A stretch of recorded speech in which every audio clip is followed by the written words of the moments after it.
nabubuking tuloy. Natau-tauhan nila yung ombudsman. Yan ang sinasabi kong danger. Di ba? Ito ang storya, ha. Basahin ko sa inyo verbatim. Sa pagbisita ni Ilocos Norte 1st District Congressman at House Majority Leader Sandro Marcos sa Lawag City, sinabi niya na nag-uusap sila kasama si President Ferdinand Marcos, Ombudsman Crispin Remulla at ang Department of Justice. Bakit kinakausap yung ombudsman tungkol dito? Hindi ba independent ang ombudsman? Bakit sinasabihan nyo na ganito, ganon? Nakalimutan nyo Bakit ba? nagsasuggest kayo? Eto pa, natatawa ko kay Sandro. Sabi niya, hindi ko pinangpangunahan ng Pangulo, pero pangako natin sa inyong lahat na nakita nating lahat na nagalit ang Pangulo sa kanyang sona, ikukulong talaga nating lahat ng mga taong nasa likod ng mga kabulastugan na ito at sana sa next few weeks. Take note, ikukulong natin. Legislator ka, hindi ka nagpapakulong, boss. Gumagawa ka ng batas. Nung sinabi niya next few weeks, sinabi din ni Remulla, dadalian natin yan. Akala ko ba independent? Bakit kumukuha kayo ng direksyon sa isang congressman kahit ba anak ng presidente yun? Hindi ba independent? Nagpapatunay lamang yung sinasabi natin na kapag si Remulla ang naging ombudsman, tuta yan ng Malacanang. Ito, natatawa ko rito, ha. Natatawang napapailing. Kita mo ang kung saan-saan nila tinutukoy at yung ini-steer, pinapadaan yung investigasyon na napakagulo. Ito, nakakahalata na ako rito, ha. Hindi ko sa pinagtatanggol yung mga diskaya. May pattern lang, kita nyo, ha. Noong unang Blue Ribbon at si Marcoleta ang nariyan, papunta na sa mga taong ayaw nilang mapunta doon yung investigasyon nung nagte-testify sina Diskaya. Diba? Bibigyan na ng WPP, diba? I-endorse na ng Senate President na noon ay si Escudero. Nung nabanggit si Martin Romualdez, pinalitan si Marcoleta. Pinalitan si Escudero. Okay. Ginawang si Ping. Kitang-kita naman natin kung paano pigilin ni Ping Lacson yung pagpunta kay Martin Romualdez. Yung mga Diskaya ayaw nang bigyan ng proteksyon, kay may restitution pa na wala naman sa batas, na puro kalokohan. Eto, kitang-kita nyo yung pattern, ha? Okay. Di napigil na nga nila si Diskaya. Then, pumasok na yung Independent Commission on Infrastructure. Na nandun dati si Magalong, nung hindi rin nila gusto yung pinagtutunguhan ni Magalong, ginulo rin nila, inintriga nila, sinabi nila may problema daw yung appointment hanggang sa nag-resign si Magalong. Okay. Okay, eto na. May tatanong ako sa'yo. Halimbawa, yung isang anak mo, halimbawa, binata, o dalaga. Binata talaga. Humingi sa'yo ng pambili ng damit. Sabi mo, eto, ha. Bumili ka ng gusto mong damit. Kung anong gusto mo, bahala ka.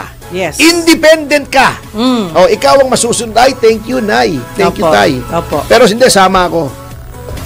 Sasama ako sa SM. Kaya sa Shangri-La. O kaya sa Robinsons. Nandoon, namimili yung anak mo. Eto yata maganda. Hindi maganda yan! Hindi bagay sa'yo. Huwag yan. Ano ba, dalaga? Masyadong sexy yan. Huwag yan. Nandoon ka. Looking over your shoulder, di ba? Ito, maganda yata itong sapatos ito. Di bagay sa'yo yan. Ito, mas maganda. Parang ito, hindi mo naman pinipili, pero parang mas maganda yata ito. Ito yata mas bagay ang kulay. Pero, paano naging independent yon? Tama. Mali po yun. Kaya nga, eto. Di ba dapat ang ICI independent? Yung ombudsmans, dapat independent yon. Kaya nga, ang pagtutol natin kay Remulla ay hindi dahil funny looking siya, kundi dahil siya ay tao ng presidente at nakita naman natin kung paano pilitin siyang ipasok. Pinilipit, binendalo, binrake dalo na nga kung tutusin Attorney, under ng Tanod Bayan yung kapatid ko na dyan namatay sa kanila. Wala nung tanod bayan ngayon. Hindi, that was ombudsman today. Hindi. Ang tanod Sabi bayan nila. dati. Sabi Hindi. Ay, hindi ba? Ang tanod bayan dati Opo. ay Office of the Special Prosecutor ngayon. Oh. Nawala yung tanod bayan. Nawala yung tanod. Oo, si Raul Gonzales dati yan eh. Opo. Oo. Kasi yung from ombudsman, talagang may ombudsman na. Set Then may aside tanod yun. bayan, yan ang nag-iimbestiga. Okay. Nawala yung tanod bayan, naging Office of the Special Prosecutor, OSP. OSP. Oo, yan yun. Okay. Di ba dapat independent yan? Opo. Ito, matatawa ka. O, ha?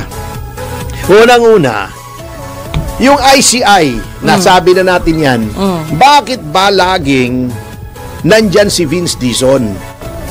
Hindi ba siya alter ego ng presidente? Opo. Siya nag-iimbestiga. So, parang ganun yun. Bahala ka, bumili ka ng kahit anong gusto mong damit. Pero, May representative nandoon, siya. karay-karay mo yung nanay mo. Oh. Hindi bagay ito. Opo. Hindi bagay ito. O, di ba? Yung si Remulla, dumalaw doon nung DOJ secretary. Oh, 'di ba? Nakausap yata niya yung chairman. Anong sinasabi ng chairman ngayon? Dapat daw may restitution. Same na sinasabi Wow. ni Remulla. O, isa na lang ang sinasabi nila. Paano naging independent yan? Ay. Okay. Oh. Ngayon, eto nakakatawa. Kung saan-saan dinadala. Hindi ba nasaan ang nangyari dun sa mga binanggit ng mga congressmen? Ano na nangyari kay Martin? Ano nangyari dun sa maleta? Tahimik na lahat. Nasaan yung, di ba may binanggit na congressman? Yes. Si Hernandez, di ba sabi niya, Opo. pinipilit pa siya ni Lacson. O, di ba, hindi, akala ko magbabanggit ka ng mga senador. Ayan, nakita natin lahat yan. Oh. Sabi niya, hindi po, nasa computer ko po mga congressmen. Ala. Tumigil na si Lacson doon. Tumigil Wala siya. nang in-schedule na Sunod. investigasyon pagkatapos noon. O, pagka ngayon, ang gulo, kita mo ha, ginugulo nila. Ang ginawa nila, si Bongo naman ang pinupuntirya nila. Oh. Di ba? O, paano mangyayari sa atin ngayon? Binibigyan ng kasalanan. Oo. Yung negosyo ng tatay, wala namang binabanggit na Bongo rito eh. Ang tingnan nyo muna yung ghost projects, yung mga congressmen Yun. na binanggit. Ang daming binanggit na congressmen, wala ako nakikitang tinawag. Tinawag nyo si Martin. Isang beses para lang masabing tinawag nyo. Ginawa pang... Oh. 'Di ba? Hindi niyo naman sinabi sa amin kung ano na pag-usapan. Ngayon, pino-float niyo pa na, uy, baka pwedeng state witness ito. Paano magiging state witness from all indications? Kasama siya. Kasama siya. Siyang nasa pinuno, siyang speaker eh. Opo. Siya may control. Ngayon, ang ginagawa nila, PR move lagi. Pinakawalan ni speaker yung mga propagandist niya. Guest dito, guest doon, pinapalabas na wala siyang kasalanan. Nakikita niyo na yung pattern eh. Bago, yung mga diskaya na unang-unang nang baggit kay Martin, bigla mo ba naman sasabihin, hindi mo pa nga na-evaluate yung testimony? Ito na naman isa na naman ang sinasabi ng isang member ng ICI at ni Remulla. Hindi pwedeng gawing state witness ang mga diskaya. Diba? Si Singson, Opo. nagpa-interview, personal view daw niya yun. Bakit naman pinapublicize mo yung personal view mo? Member ka ng ICI. Ayun. Parang si Lacson, di ba? Tinuligsa siya ni Marcoleta. Opo. Bakit ka nagpapa-interview na tingin mo hindi credible si Diskaya, mas credible si Hernandez? Mali na yun. Oo, ito, ganoon din ang ginawa. Nag-media rin sila. Sinisiraan nila sila Diskaya. Bakit? Hindi ko sinasabing walang kasalanan, pero ayaw nilang maging state witness ang mga Diskaya kasi baka kung sinong ituro. Ayaw nilang bigyan ng proteksyon. Gusto nila naiipit ang mga Diskaya. Bakit? Alam ko na ang game plan yan eh. Iipitin nila ng ipitin yan. Sa kanila sasabihin, sige, baka plunder yan, no bail. Pero pag sasabihin mo, walang kasalanan, si ganito, si ganon, si ganyan, hindi ka namin Tapos iipitin. Oo. Yun ang game plan dyan. Halatang halata natin. Kita mo ha. Yun ang nakakatawa nga rito. Di ba? Opo. Bakit naman pumunta na naman kay yung sa CLTG, yung sa tatay ni Bongo? Ginugulo nila, tinatanggal nila. Ito pang isa, report ito ng isang media organization Basahin ko sa inyo. verbatim. Kinopya ko, baka sabihin nyo, nilalagyan ko ng kulay ha, ito. May nagpadala sa akin. Ito, ha. Hanapin natin. Ito, kita mo ha, ito. October 16, kahapon. Yan. Okay. Ito ang storya ha. Basahin ko sa inyo verbatim. Sa pagbisita ni Ilocos Norte 1st District Congressman at House Majority Leader Sandro Marcos sa Lawag City, sinabi niya na walang makakalusot sa mga taong nasa likod ng maanumalyang flood control. Sinabi niya na nag-uusap sila kasama si President Ferdinand Marcos, Ombudsman Crispin Remulla, at ang Department of Justice. Bakit kinakausap niyo yung Ombudsman tungkol dito? Hindi ba independent? Yun. Ang Ombudsman, bakit sinasabihan nyo na ganito, ganon? Nakalimutan nyo na ba? Bakit nagsasuggest kayo? Yun. Eto pa, natatawa ko kay Sandro. Okay. Sabi niya, hindi ko pinangpangunahan ng Pangulo, pero pangako natin sa inyong lahat na nakita nating lahat na nagalit ang Pangulo sa kanyang sona, ikukulong talaga nating lahat ng mga taong nasa likod ng mga kabulastugan na ito at sana sa next few weeks. Take note, ikukulong natin. Legislator ka. Hindi ka nagpapakulong, boss. Ha? Grabe, Gumagawa ka ng batas. Nung sinabi niya next few weeks, sinabi din ni Remulla, dadalian natin yan. Akala ko ba independent? Bakit kumukuha kayo ng direksyon sa isang congressman kahit ba anak ng presidente yun? Hindi ba independent? Yes. Nagpapatunay lamang yung sinasabi natin na kapag si Remulla ang naging ombudsman, tuta yan ng Malacanang. Oo. Ito mo, Naku, boss, mali na ho yung direksyon nyo.